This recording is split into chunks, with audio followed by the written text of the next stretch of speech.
اور اے پیغمبر، ہم نے تم پر سچی کتاب نازل کی ہے جو اپنے سے پہلی کتابوں کی تصدیق کرتی ہے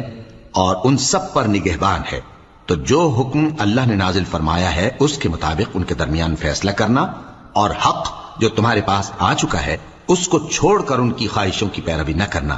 ہم نے تم میں سے ہر ایک ملت کے لیے ایک دستور اور ایک طریقہ مقرر کیا ہے، اور اگر اللہ چاہتا تو تم سب کو ایک ہی شریعت پر کر دیتا، مگر جو حکم اس نے تم کو دیے ہیں ان میں وہ تمہاری آزمائش کرنا چاہتا ہے۔ سو نیک کاموں میں آگے بڑھو، تم سب کو اللہ کی طرف لوٹ کر جانا ہے، پھر جن باتوں میں تم کو اختلاف تھا وہ تم کو بتا دے گا۔ اور ہم پھر تاکید کرتے ہیں کہ جو حکم اللہ نے نازل فرمایا ہے اسی کے مطابق ان میں فیصلہ کرنا اور ان کی خواہشوں کی پیروی نہ کرنا، اور ان سے محتاط رہنا کہ کسی حکم سے جو اللہ نے تم پر نازل فرمایا ہے یہ کہیں تم کو بہکا نہ دیں۔ اب اگر یہ نہ مانے تو جان لو کہ اللہ چاہتا ہے کہ ان کے بعض